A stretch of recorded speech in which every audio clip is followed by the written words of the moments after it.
ট্রেনে যেতে যেতে ব্যাপারটা যতই ভেবে দেখছিলাম ততই আরো অদ্ভুত লাগছিল। বাস্তব ঘটনা অবশ্য অনেক সময় কাল্পনিক গল্পের চেয়ে বিস্ময়কর হয় জানি, তবু যেন এই ব্যাপারটায় বিশ্বাস করতে কিছুতেই প্রবৃত্তি হচ্ছিল না।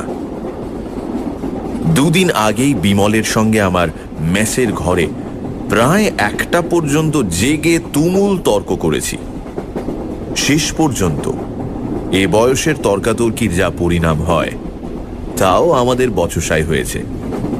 দুজনেরই জেদ ও রাগ বেড়ে গেছে এবং পরস্পরকে যা তা বলে যুক্তির অভাব পূরণ করেছি। আমি বলেছি, যেমন বুনোদের দেশে জঙ্গলের মাঝে থাকিস তেমনি জঙ্গলি বুদ্ধিও হয়েছে। বিমল বলেছে, শহরের মাঝখানে ইলেকট্রিক লাইটের তলায় বসে বারফট্টায় সবাই মারতে পারে। এক রাত ভেরেন্ডির জঙ্গলের ধারে মাহুরি কুঠিতে কাটাতে পারলে বুঝতাম। হেসে উঠে বলেছিলাম, কাটাবার কি দরকার? তোর ভূত শহর আর ইলেকট্রিক লাইটকেই বা ডরায় কেন? বেছে বেছে যত পোড়ো বাড়ি আর জঙ্গলে না থেকে সেই তো এখানে এলেই পারে। বিমল চোটে উঠে জবাব দিয়েছে, তার দায় পড়েছে। ভূত আছে এ কথা তোর কাছে প্রমাণ করার জন্য তার তো মাথা ব্যথা নেই। বিমলকে আরো রাগিয়ে দিয়ে বলেছি, তার না হোক তোর তো আছে। তুই নিজে কোনোদিন মাহুরি না মুহুরি কুঠিতে তাকে দেখেছিস? বিমল বলেছে, রাত অবশ্য কাটাইনি, তবে বাইরে থেকে যা দেখেছি তাই যথেষ্ট। আমি এ কথার উত্তরে এমন ভাবে বিদ্রূপের স্বরে বলেছি যে বিমল মর্মাহত হয়ে চুপ করে গেছে। খানিক বাদে গম্ভীর মুখে শুধু বলেছে, সাহস থাকে তো একবার সেখানে যাস। আমি ব্যঙ্গ করে বলেছি, গেলে অন্তত মাহুরি কুঠির বাইরে থাকবো না। পরের দিন সকালে অবশ্য আমাদের এই তর্ক নিয়ে মন কষাকষির কোনো চিহ্ন আর ছিল না। বিমল সকালে ট্রেনেই তার কাজের জায়গায় চলে যাবে, আমি স্টেশনে তাকে তুলে দিতে গিয়েছিলাম। আগের রাতের তর্কের কথা দুজনে ভুলেও একবার উত্থাপন করিনি। কিন্তু কে জানত সে তর্কের জের অমন করে মেটবার নয়। দুদিন বাদেই আমাকে সত্যি সত্যি ভেরেন্ডির জঙ্গলের উদ্দেশ্যে রওনা হয়ে পড়তে হবে। তাই বা কে ভেবেছিল? বিমল চলে যাওয়ার পর 1টা রাত পার হতেই দুপুরবেলা হঠাৎ টেলিগ্রাম পেয়ে স্তম্ভিত হয়ে গেছি। বিমল মরণাপন্ন, এখনই আমার যাওয়া দরকার। টেলিগ্রামের মর্ম এই। যাওয়া যে দরকার সে বিষয়ে কোনো সন্দেহ নেই, কিন্তু যাওয়া সোজা নয়। ছোটনাগপুরের একটা নগণ্য স্টেশনে নেমে মাইল 10-12 গেলে ভেরেন্ডির জঙ্গল পাওয়া যায়। এই জঙ্গলের মাঝখানে একটা পুরনো তামার খনিকে নতুন করে আবিষ্কার করে আজ 2 বছর বিমল সেখানে কাজ করছে। সেই নির্বান্ধব পুরীতে যে সমস্ত কুলিমজুর নিয়ে সে দিন কাটায়, সাংঘাতিকভাবে অসুস্থ হয়ে পড়লে তারা যে কোনো সাহায্যই করতে পারবে না এটা ভালো করেই বুঝতে পারছিলাম। টেলিগ্রাম পাওয়ার পরই বিকেলে রওনা হয়ে পড়েছি। ভেরেন্ডির জঙ্গলে বিমলের নিমন্ত্রণ এভাবে রক্ষা করতে যেতে হচ্ছে ভেবে সত্যিই অদ্ভুত লাগছিল, আর বিরক্তি লাগছিল যেতে এমন দেরি হওয়ায়। যে স্টেশনে নেমে ভেরেন্ডির জঙ্গলে যেতে হয় অত্যন্ত নিকৃষ্ট ধরনের প্যাসেঞ্জার ছাড়া আর সব গাড়ির কাছেই তা অস্পৃশ্য। তাই বাধ্য হয়ে প্যাসেঞ্জারে চাপলেও তার শামুকের মতো গতি ক্রমশই অসহ্য হয়ে উঠেছিল। এতক্ষণে কি যে বিপদ সেখানে হচ্ছে কে জানে। বিমল অত্যন্ত শক্ত ধাতের ছেলে, সহজে সে কাতর কিছুতেই হয় না। সেই সুদূর জঙ্গলে একলা আজ সে 2 বছর যেভাবে বাস করে আসছে তা থেকে তার কাঠামোর পরিচয় পাওয়া যায়। সুতরাং অত্যন্ত বিপদে না পড়লে সে যে আমায় তার করত না এ বিষয়ে কোনো সন্দেহ নেই। কিন্তু এরকম গদাই লস্করি চালের গাড়িতে আমি সেখানে পৌঁছবই বা কখন, আর তাকে সাহায্যই বা করব কি?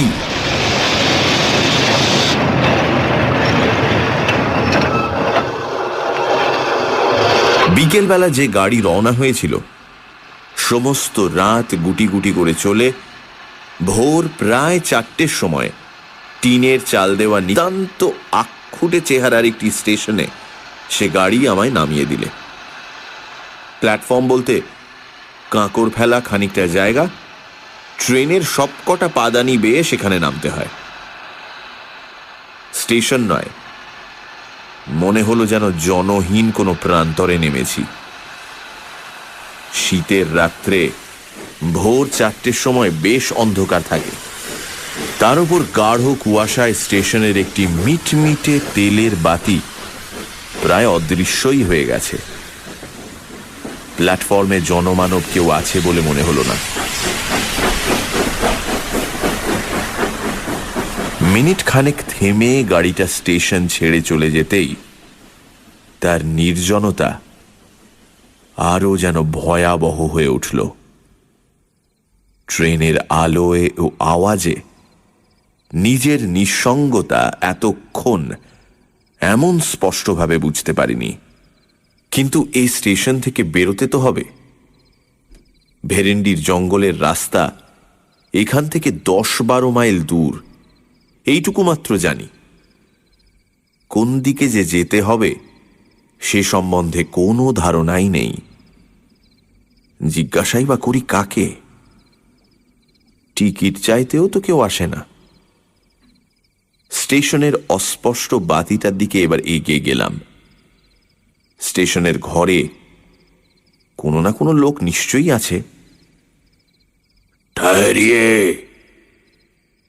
সত্যিই একেবারে আঁতকে উঠে দাঁড়িয়ে পড়লাম। মানুষ নয়, যেন বাঘের গলার আওয়াজ। ঠাহরিয়ে! পেছন ফিরে কুয়াশায় ঘোলাটে একটা নীল আলো ছাড়া কিন্তু কিছুই প্রথমটা দেখতে পেলাম না। নীল আলোটা আরো একটু কাছে এগিয়ে আসার পর বিশাল একটা বস্তার মতো জিনিস অস্পষ্টভাবে দেখা গেল। জিনিসটা বস্তা নয়, মানুষের মাথা। প্রকাণ্ড কমফর্টার ও তার উপর কম্বল জড়িয়ে অত বড় হয়েছে। সেই কম্বল ও কমফর্টারের সামান্য একটু ফাঁকের মধ্যে এবার প্রকাণ্ড একজোড়া গোঁফ ও দুটি জলজলে চোখ দেখা গেল। শরীরের অন্যান্য অংশ অন্ধকারে অস্পষ্ট। সত্যিই প্রথমটা কেমন যেন হতবুদ্ধি হয়ে গেছিলাম। সেই কম্বল জড়ানো মুখ থেকে গম্ভীর বাজখাঁই গলায় টিকস শুনেও যেন প্রথমে ব্যাপারটা ভালো করে বুঝতে পারিনি। আবার আওয়াজ এলো, টিকস কাহা? এবার ব্যস্ত সমস্ত হয়ে পকেট থেকে টিকিট বার করলাম এবং পর মুহূর্তে ভাল্লুকের মতো একটা মোটা লোমওয়ালা হাত হঠাৎ অন্ধকার থেকে যেন বেরিয়ে এসে আমার হাত থেকে সেটা কেড়ে নিলে মনে হলো। সাহস করে এবার জিজ্ঞাসা করলাম, ভেরেন্ডির জঙ্গলের রাস্তা কোন দিকে বলতে পারেন? নীল আলোটা দূরে সরে যেতে শুরু করেছিল ইতিমধ্যে। সেটা থামল এবং কুয়াশার ভেতর থেকে শোনা গেল সবিস্ময় প্রশ্ন, কাহা? ভেরেন্ডির জঙ্গল, যেখানে তামার খনি আছে। নীল আলোটা আমার কাছে সরে এলো। কমফর্টার ও কম্বলের বস্তার তলা থেকে দুটি চোখ আমায় তীক্ষ্ণ সবিস্ময় দৃষ্টিতে লক্ষ্য করছে। বুঝতে পারছিলাম ব্যাপারটা কি। হঠাৎ উদার মত জানা শুনে চমকে উঠলাম এবং কিছু জিজ্ঞাসা করবার পূর্বেই বিমূঢ় হয়ে দেখলাম লোকটা চলে যাচ্ছে। পর মুহূর্তে নীল আলোটাই হঠাৎ বোধহয় নিভে গেল। অন্ধকারে অন্তত আর কিছু দেখা গেল না। কিন্তু আমার এখন প্ল্যাটফর্মে দাঁড়িয়ে থাকলে তো চলবে না। স্টেশনের সেই আলোটি লক্ষ্য করে আবার এগিয়ে গেলাম। সেই আলোর কাছেই বাইরে বেরোবার গেটটা পেয়ে তবু আশ্বস্ত হওয়া গেল পাশেই স্টেশনের একটিমাত্র ঘর। ভেতর থেকে টেলিগ্রাফের টরে টক্কা আওয়াজ আসছে। গেট দিয়ে বেরোতে বেরোতে কৌতূহল ভরে একবার জানলা দিয়ে উঁকি মেরে সত্যি বিস্মিত হলাম। একটা কুলি বা চাপরাশিরও সেখানে দেখা নেই। বাইরে কুয়াশাচ্ছন্ন অন্ধকার, শুধু একটা অস্পষ্ট পায়ে চলা পথের ধূসর ধোঁয়াটে রেখা কোনো রকমে চেনা যাচ্ছে। আপাতত আর কোনো পথ না দেখতে পেয়ে সেইটিকে অনুসরণ করাই যুক্তিসঙ্গত মনে হল। খানিক বাদেই অন্ধকার কেটে গেলে আর ভাবনার কিছুই থাকবে না। তখন কাউকে জিজ্ঞাসা করে নিলেই চলবে। কিন্তু আকাশ পরিষ্কার হওয়া সত্ত্বেও কাউকে জিজ্ঞাসা করবার সুবিধা কিছুই হলো না। এরকম নির্জন পথ কোথাও আছে বলে জানতাম না। চারিধারে বিশাল ঘন জঙ্গল, একেবারে নিস্তব্ধ। মানুষ দূরের কথা, এই ভোরের বেলা একটা পাখির আওয়াজও সেখানে শোনা যায় না। সৌভাগ্যের কথা, জঙ্গলের মধ্যে পায়ে চলার দু একটা রেখা ছাড়া এই পথ কোথাও দুভাগ হয়ে যায়নি। ঘণ্টা চারেক চলার পর পথ ক্রমশ উপরে উঠেছে বুঝতে পারলাম। জঙ্গলও সেখানে আরো নিবিড়। একটা চড়াই পার হয়ে দূরে একটা পাথুরের ঢিবির ধারে ছোট একটা বস্তির মতো দেখতে পাওয়া গেল। সে বস্তির পেছনে একটা বিশাল ভাঙা পোড়ো বাড়ি পাথুরে ঢিবির সঙ্গে পাল্লা দিয়ে জঙ্গলের উপর মাথা তুলেছে। কাছে গিয়ে যন্ত্রপাতি ইত্যাদির চিহ্ন পেয়ে বুঝলাম সেইটাই খনি। কিন্তু এখানেও যে জনমানব নেই। খোলার চালের ঘরগুলির অধিকাংশই সকালবেলাও বন্ধ।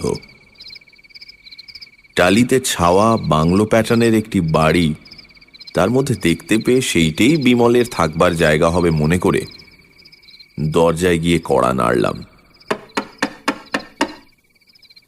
কোনো সাড়া শব্দ নেই।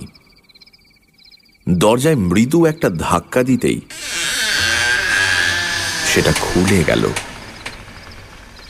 সামনেই বসবার ঘর, কয়েকটা বেতের চেয়ার ও একটা টেবিল পাতা। পেছন দিকে ভেতরের দিকের দরজায় পর্দা ঝুলছে। এ ঘরেও কেউ নেই। পর্দাটা সরিয়ে ভেতরে ঢুকতে যাচ্ছি এমন সময় পেছনে পায়ের আওয়াজ শুনে চমকে পেছন ফিরে তাকালাম। চমকে উঠবার কথা বটে।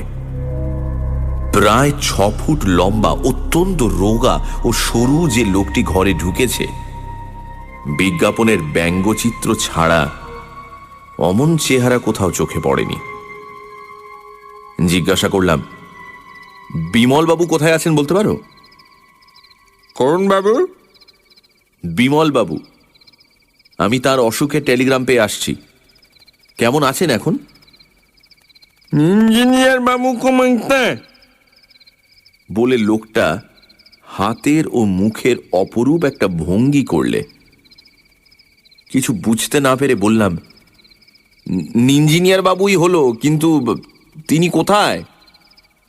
লোকটা আমার দিকে খানিক অদ্ভুতভাবে তাকিয়ে থেকে যা বললে তার মর্ম বুঝতে আমার মিনিট দুয়েক লাগলো, এবং তারপর স্তম্ভিত হয়ে আমি ঘরের একটি চেয়ারে বসে পড়লাম।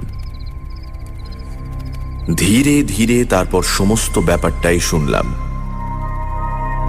আমি টেলিগ্রাম পেয়ে যখন ট্রেনে রওনা হয়ে পড়েছি তখন বিমল এ জগৎ থেকেই রওনা হয়ে গেছে। সবচেয়ে আঘাত পেলাম যেভাবে সে মারা গিয়েছে তার বিবরণ শুনে। এক হিসেবে আমি তার মৃত্যুর জন্য দায়ী, কারণ কোনো অসুখে বিমল মারা যায়নি। তার মৃত্যু অত্যন্ত রহস্যজনক। কলকাতা থেকে ফিরে এসে বিমল বোধহয় আমার বিদ্রূপ স্মরণ করেই জেদের বসে মাহুরি কুঠিতে সমস্ত রাত একলা কাটায়। তার সঙ্গে যারা কাজ করে তারা সকলেই মানা করেছিল, কিন্তু সে শোনেনি। শেষ রাত্রে অদ্ভুত একটা গোঙানি শুনে তার বেয়ারা রামদিন ঘর থেকে বেরিয়ে এসে বাইরের মাঠে বিমলকে অচৈতন্য অবস্থায় পড়ে থাকতে দেখে। ধরাধরি করে তাকে ভিতরে তুলে আনার পর দেখা যায় তার মাথায় গভীর আঘাতের চিহ্ন, গায়েও নানা জায়গায় দাগ আছে। সে নিজেই পড়ে যাক বা কেউ তাকে ফেলে দিয়ে থাকুক, কোনো উঁচু জায়গা থেকে পড়ার দরুন যে তার মাথায় দারুণ চোট লেগেছে এ বিষয়ে কোনো সন্দেহ ছিল না। অনেক সেবা শুশ্রূষার পর সকালের দিকে আধ ঘন্টাটাক তার জ্ঞান হয়েছিল। সেই সময় সে আমায় টেলিগ্রাম করতে বলে,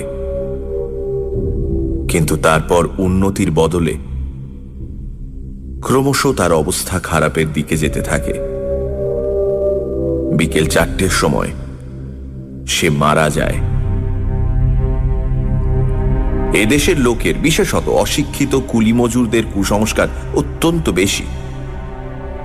তাদের ইঞ্জিনিয়ার বাবুকে ভূতেই যে ফেলে দিয়েছে এ বিষয়ে তাদের কোনো সন্দেহ নেই। সেই জন্য বিমলের মৃত্যুর পর তার সৎকার করেই তারা সদল বলে খনির বস্তি থেকে চম্পট দেয়। আমি সেই জন্যই সকালে এসে কাউকে কোথাও দেখতে পাইনি। বেচারা রামদিনও পালিয়েছিল। যাওয়ার সময় তবু বুদ্ধি করে সে স্টেশনে আমার ঠিকানায় আর একটা তার করে দেয়। আগেই রওনা হওয়ার দরুন আমি সে তার পাইনি। যে স্টেশন মাস্টার সে তার নিজের হাতে পাঠিয়েছিল তার অদ্ভুত আচরণের ও কথাবার্তার মানে এবার যেন একটু বোঝা গেল। যার কাছে সমস্ত খবর পেলাম, ব্যঙ্গচিত্রের চেহারার মতো চেহারার অদ্ভুত সেই লোকটি রামদিন। আজ সকালবেলা সে সাহস করে বাবুর জিনিসপত্রের তদারক করতে কিংবা চুরির মতলবে যে কারণেই হোক ইঞ্জিনিয়ার বাবুর কুঠিতে এসেছে। সমস্ত ব্যাপার শোনবার পর আমার মনের অবস্থা যা হলো তা বর্ণনা করা অসম্ভব। বিমলের এ পরিণামের কথা আমি স্বপ্নেও ভাবতে পারিনি, কিন্তু এ ব্যাপারের পর চুপ করে চলে যাওয়াও আমার পক্ষে অসম্ভব। ভূতই হোক আর যাই হোক, এ ব্যাপারের রহস্যভেদ আমায় করতেই হবে। আমার সংকল্প আমি তখনই ঠিক করে ফেলেছি। ভেরেন্ডির জঙ্গল থেকে নিকটস্থ থানা প্রায় একবেলার পথ। দুপুরে রামদিনকে সেখানে খবর দিয়ে পাঠিয়ে আমি রাতের জন্য প্রস্তুত হতে লাগলাম। আর কিছুর জন্য না হোক, অন্তত বিমলের কাছে দেওয়া আমার প্রতিশ্রুতি রাখার জন্যই মাহুরি কুঠিতে এক রাত আমায় কাটাতেই হবে। তার জন্য আয়োজন অবশ্য বেশি কিছু করবার নেই। শুধু একটা জোরালো বৈদ্যুতিক টর্চ ও একটা ছোট লোহার রডই আমি সঙ্গে নেব ঠিক করলাম। সন্ধ্যের আগে রামদিনের ফিরে আসবার কথা, কিন্তু রাত প্রায় 7টা হয়ে গেলেও তার কোনো পাত্তা পাওয়া গেল না। মুখে আমায় কথা দিলেও ভূতের ভয়ে সে যে শেষ পর্যন্ত সরে পড়েছে বুঝতে পারলাম। কিন্তু পুলিশের লোকেরও দেখা নেই কেন? রামদিন কি থানায় খবরও তাহলে দেয়নি? জঙ্গলের মাঝে পরিত্যক্ত খনির বস্তিতে আমি সম্পূর্ণ একা। রাত 9টা বাজবার পর আর অপেক্ষা করতে পারলাম না। পুলিশের লোক আসুক বা না আসুক, মাহুরি কুঠিতে একাই আমায় যেতে হবে। সানডে সাসপেন্সে আজ প্রেমেন্দ্র মিত্র লেখা মাহুরি কুঠিতে এক রাত, ভূতের অস্তিত্ব নিয়ে দুই বন্ধু ভূপেন আর বিমলের মধ্যে লেগে যায় তুমুল তর্ক। বিমল ভূপেনকে চ্যালেঞ্জ করে বলে, সাহস থাকে তো একবার জঙ্গলের মধ্যে ভুতুড়ে মাহুরি কুঠিতে যেন সে যায়। বিমল কাজ করে একটি জঙ্গলের খনিতে। মরণাপন্ন বিমলের কাছ থেকে হঠাৎ একটা টেলিগ্রাম পেয়ে ছোটা নাগপুরের ছোট সেই স্টেশনে হাজির হয় ভূপেন এবং পৌঁছে জানতে পারে বিমল মাহুরি কুঠিতে রাত কাটাতে গিয়ে রহস্যজনকভাবে মারা গেছে। প্রতিশ্রুতি রাখার জন্য এবং বিমলের মৃত্যুর জন্য নিজেকেই দায়ী মনে করে ভূপেন ঠিক করে সে একাই মাহুরি কুঠিতে রাত কাটাবে। তারপর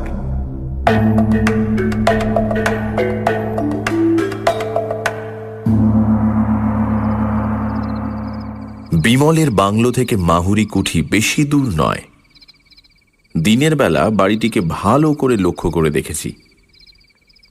প্রকাণ্ড দোতলা দুমহলা কুঠি।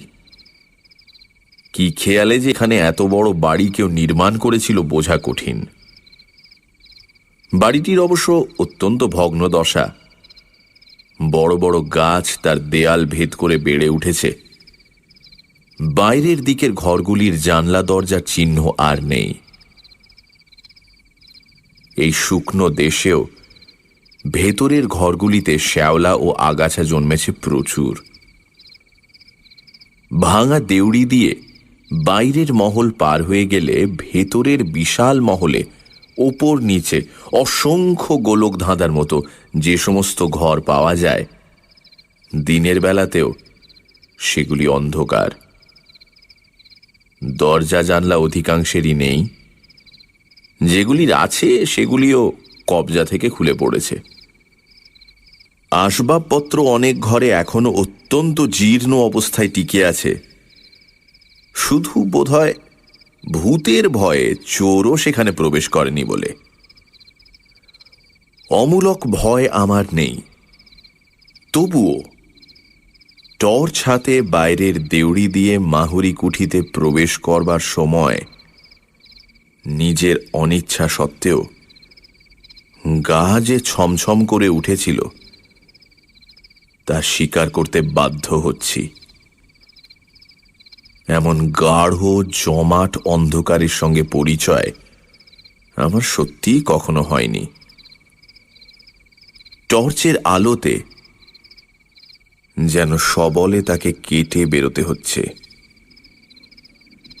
বাইরের মহলের ওপর নিচের সমস্ত ঘরগুলো ঘুরে দেখে ভেতরের মহলে ঢুকলাম।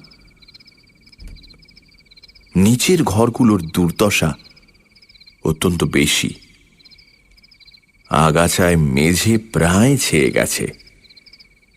ইট সুরকি পাথর জায়গায় জায়গায় পড়ে আছে স্তূপাকার হয়ে। ঘরগুলিতে ঢোকাও বিপজ্জনক।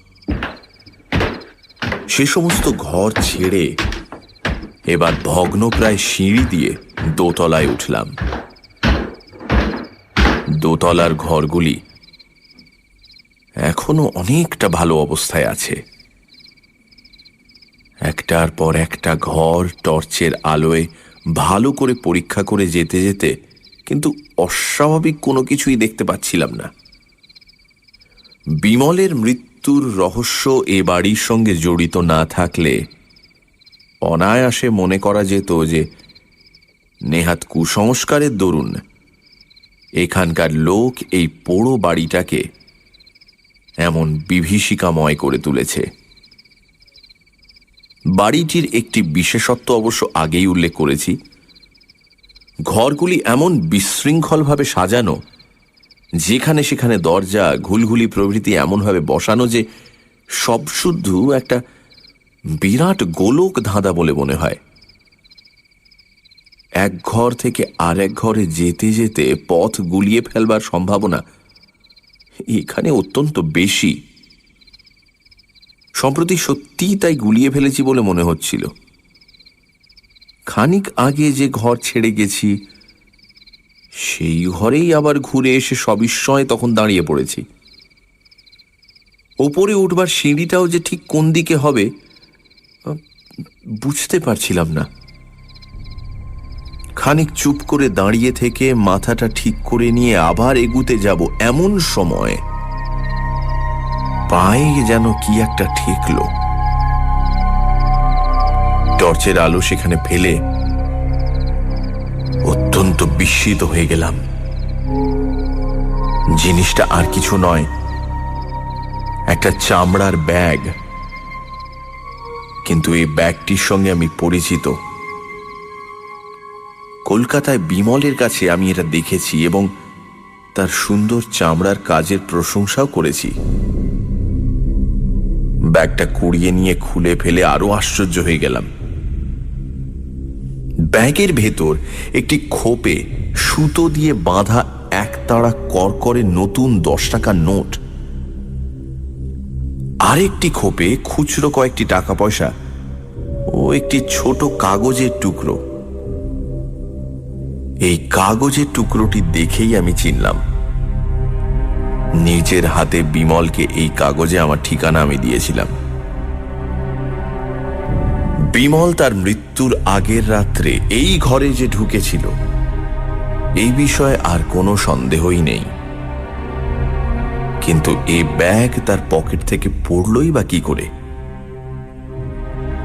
আর কোনো শত্রুর হাতে যদি তার প্রাণ গিয়ে থাকে তাহলে তারা এই ব্যাগ ছুঁয়নি বা কেন? টর্চের আলোয় ঘরটা এবার আমি খুব ভালো করে তন্ন তন্ন করে দেখলাম। ঘরটি আকারে বেশ বড়, অন্যান্য ঘরের চেয়ে আসবাবপত্রও একটু বেশি। 2টি ভাঙা তক্তপোষ, একটা পা ভাঙা টেবিল, দেয়ালে লাগানো একটা কাঠের উইয়ে খাওয়া বড় আলমারি ছাড়া খুচরো আরো অনেক জিনিস ঘরময় ছড়ানো। কিন্তু বিমলের আর কোনো চিহ্ন সেখানে পেলাম না। এমনকি কাল যে সে এখানে ছিল তারও কোনো পরিচয় নেই। তবু এই ঘরেই রাতটা কাটাবার সংকল্প আমি তখন করে ফেলেছি। রাত কাটাবার ব্যবস্থা আমার করাই ছিল। পকেট থেকে মোমবাতি বার করে ভাঙা একটা তক্তপোষের ওপর রেখে জেলে ফেললাম। টর্চের আলো তো সারা রাত জ্বালা যায় না। বাতিটা জেলে তক্তপোষের ওপর বসতে গিয়ে কিন্তু উঠে পড়তে হলো। পাশের ঘরে হঠাৎ হুড়মুড় করে কি একটা ভারী জিনিস পড়ে যাওয়ার শব্দ। এতক্ষণ এই পোড়ো বাড়িতে এ ধরনের কোনো শব্দ কিন্তু শুনিনি। টর্চটা তুলে নিয়ে পাশের ঘরে গিয়ে কিন্তু প্রথমটা একেবারে বিমূঢ় হয়ে গেলাম। হুড়মুড় করে পড়বার মতো কোনো জিনিস সেখানে নেই, অথচ আমি স্পষ্ট সে শব্দ শুনেছি। হতভম্ব হয়ে খানিক দাঁড়িয়ে থেকে আবার আগের ঘরে ফিরলাম। বাতিটা কেমন করে ইতিমধ্যে নিভে গেছে কে জানে। দেশলাই বার করে আবার সেটা জ্বালতে গিয়ে আর জ্বালা হলো না। বাইরের বারান্দায় চটি পায়ে দিয়ে ফট ফট করে চলার স্পষ্ট শব্দ। ঝড়ের মতো এবার ঘর থেকে বেরিয়ে পড়লাম। টর্চ ফেলবার আগেই কিন্তু শব্দটা গেছে থেমে।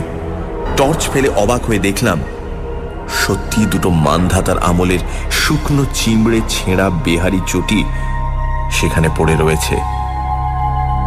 না, ভয় তখনও আমি পাইনি, বরং কোনো দুষ্টু লোকের কারসাজি যে এর ভেতর আছে সেই সন্দেহই আমার তখন দৃঢ় হয়েছে।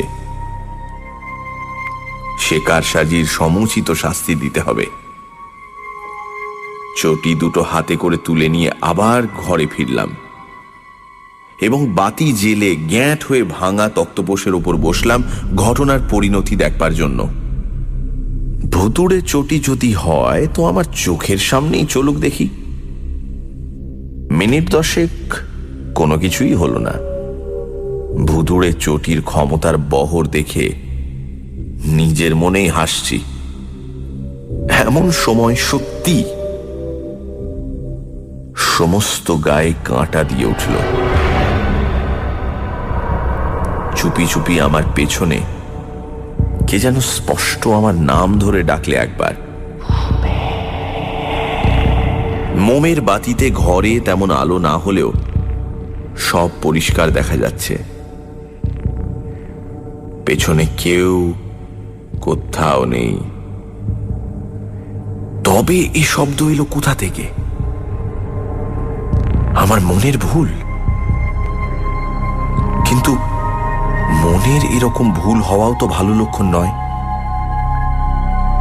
ভয় পেয়ে যাদের মাথা খারাপ হয়ে যায় তারাই চোখে নানা রকম ভুল দেখে, কানে নানা রকম আওয়াজ শোনে বলেই তো জানি। না, আরো সতর্ক এবং সজাগ হয়ে থাকতে হবে এবার। নিজের মনের ভুলে ভয় পাওয়ার মতো লজ্জাকর ব্যাপার আর কিছু হতে পারে না। হাতের ঘড়িটার দিকে চেয়ে দেখলাম রাত প্রায় 12:30। এতক্ষণ শুধু ঘরগুলো ঘোরাফেরা করতেই কেটে গেছে, বুঝতে পারিনি শীতকালের ভোর হতে এখনো প্রায় 6 ঘন্টা বাকি। এই 6 ঘন্টায় শুধু ঘুমে চোখ না জড়িয়ে আসে এইটুকু দেখতে হবে। বসে থাকলে পাছে ঘুম আসে বলে এবার ঘরে পায়চারি করবার জন্য উঠে দাঁড়ালাম। কিন্তু কি আশ্চর্য, আমার প্রত্যেক পা ফেলার শব্দের সঙ্গে সঙ্গে বাইরে যেন আর একটা শব্দ শোনা যাচ্ছে। সে যদি কারো পায়ের শব্দ হয় তাহলে তার চেহারাখানা যে কি রকম তা কল্পনা করাও কঠিন। বারান্দায় একটা হাতি হাঁটলেও বোধহয় অমন শব্দ হতো না। পায়চারি করতে করতে ইচ্ছে করে একবার থমকে দাঁড়ালাম। বাইরের শব্দ গেল থেমে। আবার চলতে শুরু করার সঙ্গে সঙ্গেই সে শব্দ শোনা গেল। এবার বাইরে ব্যাপারটা দেখতে যেতেই হলো। টর্চ নিয়ে সমস্ত পথটা কিন্তু তন্ন তন্ন করে বৃথাই খুঁজে দেখলাম। ফিরে এসে দেখি আবার আলো গেছে নিভে। না, ব্যাপারটা ক্রমশই বিরক্তিকর হয়ে দাঁড়াচ্ছে। দেশলাইটা বার করেছি এমন সময়। আলো জ্বেলো না ভূপেন। মিথ্যে কথা বলে লাভ নেই। সমস্ত শিরদাঁড়া বেয়ে একটা যেন বরফ গলানো জলের স্রোত নেমে গিয়ে সমস্ত শরীর অবশ করে দিল। এ যে স্পষ্ট বিমলের গলা। খানিকক্ষণ শুকনো গলা দিয়ে কোনো আওয়াজ বেরুল না। তারপর জড়িত স্বরে কোনো রকমে বললাম, কে তুমি? আমি বিমল। দোহাই তোমার, আলো জ্বেলো না। কেন? তাহলে আমার আর এখানে থাকা হবে না। তোমাকে দুটো কথা বলে যেতে চাই, তাও বলে যেতে পারবো না। তুমি ভয় পেয়েছো ভূপেন? ধরা গলায় ঢোক গিলে বললাম, না। তাহলে টর্চ না জেলে এগিয়ে এসে এই তক্তপোষটায় বসো। আমি হাতড়ে হাতড়ে তক্তপোষটায় এসে বসলাম। অন্ধকারে আবার শোনা গেল, তুমি আসাতে কি খুশি যে হয়েছি বলতে পারি না। কথাটা শুনে নিজে যথেষ্ট খুশি না হলেও বললাম, তাই নাকি? হ্যাঁ, তুমি না এলে আমায় এখানে কত কাল বন্দী হয়ে থাকতে হতো কে জানে। কেন? দুটো দরকারি কথা না বলে আমি পৃথিবী ছেড়ে যেতে পারছিলাম না। পৃথিবী ছেড়ে কোথায়? খানিকক্ষণ কোনো উত্তর পাওয়া গেল না। আবার জিজ্ঞাসা করলাম, কোথায় বললে না? সে কথা জানতে চেও না, তোমাদের জানবার অধিকার নেই। ও, কিন্তু তুমি কি বরাবর এখানে আছো? বরাবর যতক্ষণ তুমি এসেছো তোমার পাশে পাশে ঘুরে বেরিয়েছি। এখন একটু তোমার পাশে বসবো? তাড়াতাড়ি বললাম, না না, কি কি দরকার, কিন্তু ওসব শব্দ টব্দ কি তুমি করছিলে? আমি? না না, আমি নয়, ওরা ওরা সব করেছে। সভয়ে সবিস্ময়ে বললাম, ওরা? হ্যাঁ, ওরাও আছে। ওরা ওই রকম করতে ভালোবাসে, আমার কিন্তু ভালো লাগে না। তবে থামলে কেন? তবে তবে অনেকদিন পৃথিবীতে থাকতে হলে বিরক্তি আসে, তখন ওইসব বদখেয়াল হয়। তো ওরা কি অনেক দিন আছে? অনেক দিন। যোধমাল তো মানসিংহের সঙ্গে মনসবদার হয়ে এসেছিল, আর দেবদত্ত অশোকের সময়ের। এতদিন ওরা কেন এখানে আছে? কি করবে, মায়ার বন্ধন। যোধমল এখানকার এক রাজকোষ লুট করবার সময় দামি একটা মতির মালা পেয়ে এক জায়গায় লুকিয়ে রেখেছিল। সেই লুকোনো জায়গার কথা কাউকে জানাবার আগেই তলোয়ারের খোঁচায় মারা যায় বলে বেচারার আজও মুক্তি হলো না। একটু উৎসুকভাবে বললাম, কাউকে জানালেই তো পারে। যাকে তাকে জানালে তো হবে না। ওর বংশধর, আত্মীয় স্বজন, অন্তত দেশের লোক না হলে জানাবার উপায় নেই। অর্থাৎ মারোয়ারি চাই? মারোয়ারিরা আবার এধার মারায় না। যোধমাল সম্বন্ধে নিরুৎসাহ হয়ে বললাম, আর দেবদত্ত? দেবদত্ত? দাঁড়াও, জিজ্ঞেস করে দেখি। খানিকক্ষণ সব নিস্তব্ধ। তারপর শোনা গেল, দেবদত্তের উদ্ধার হওয়া আরো শক্ত। কেন?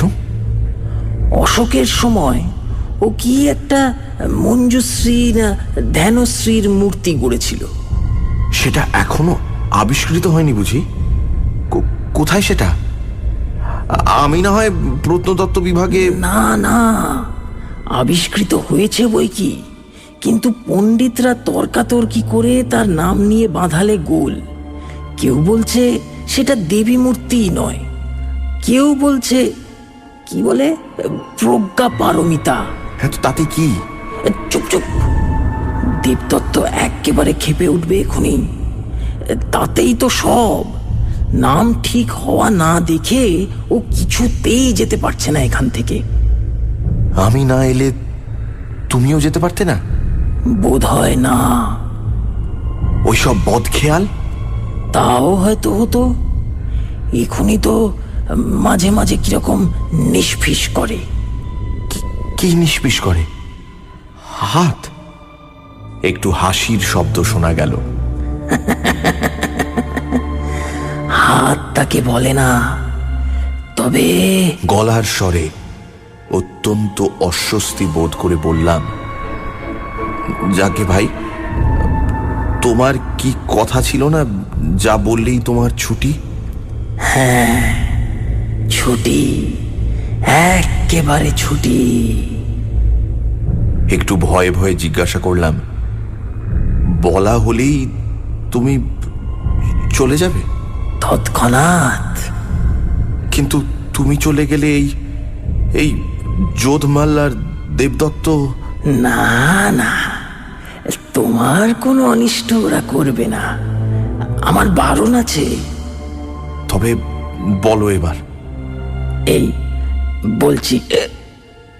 ও আবার কি? ও কিছু না। কিন্তু হেঁচকির মতো শোনালো যেন। পাগল, হেঁচকি কোথায়? কিন্তু আমরা তো ওকেই হেঁচকি বলি। আমরা বলি না। তবে কি ওটা? ও আমাদের ভৌতিক দেহের বোধকার। ভূতকার কি? ও কথার মানে তোমরা বুঝবে না। ওটা এই জগতের কথা। ও জগতের কথা আলাদা নাকি? হ্যাঁ, এতক্ষণ তো বেশ বাংলা বলছিলে। অনেক কষ্টে অনুবাদ করে বলতে হচ্ছিল, কিন্তু বুৎকারের অনুবাদ হয় না। না ভাই, এটা হেঁচকি। বুৎকার। আমি তাহলে আলোটা জ্বালছি। দোহাই তোমার, এখনো আমার কথা বলা হয়নি। কথা তুমি পরে বলো খন, এখন একটু জলের চেষ্টা করি। আমাদের জল লাগে না, আলো জ্বাললেই আমায় চলে যেতে হবে। তা না হয় খানিক চলে গিয়ে তোমার বুৎকারটা থামিয়ে এসো। বলে সত্যি দেশলাই বের করে মোমবাতিটা জেলে ফেললাম। কিন্তু এ কি, ঘরে যে কেউ নেই। এ কি ব্যাপার? বিমল, তুমি আছো এখানে? বিমলের কোনো উত্তরের বদলে শোনা গেল কয়েক সেকেন্ড মাত্র বিমূঢ় হয়ে দাঁড়িয়ে থাকবার পর আমার মনে আর কোনো সংশয় রইল না। এগিয়ে কড়া দুটো ধরে সজোরে কাঠের আলমারির পাল্লা দুটো আমি খুলে ফেললাম। এ কি বিমল, তুমি সশরীরে? বিমলের গলা থেকে বেরোলো, ব্যাপারটা এতক্ষণে বোধহয় অনেকখানি বোঝা গেছে। হেঁচকিটুকু উঠে সব না খেঁচড়ে দিলে বিমলের ফন্দিকে সার্থক বলা চলত। তার টেলিগ্রামে আমি বিশ্বাস করেছিলাম এবং আগের দিন মাইল 10 দূরের এক মস্ত মেলার জন্যে খনির লোকজনকে ছুটি দেওয়ায় তার অন্যদিকে সুবিধে হয়ে গেছিল। শুধু রামদিনকে ষড়যন্ত্রের মধ্যে তাকে টানতে হয়েছিল। পোড়ো বাড়িতে তার দুর্মুষ ফেলা ও পেটানোর আওয়াজের যে নমুনা সে দেখিয়েছে, তাতে তারিফ তাকে অবশ্যই করতে হয়। অবশ্য স্টেশন মাস্টারের অদ্ভুত মূর্তি ও আচরণ বিমলের ফন্দিকে সাহায্য করবে এ কথা সেও ভাবেনি।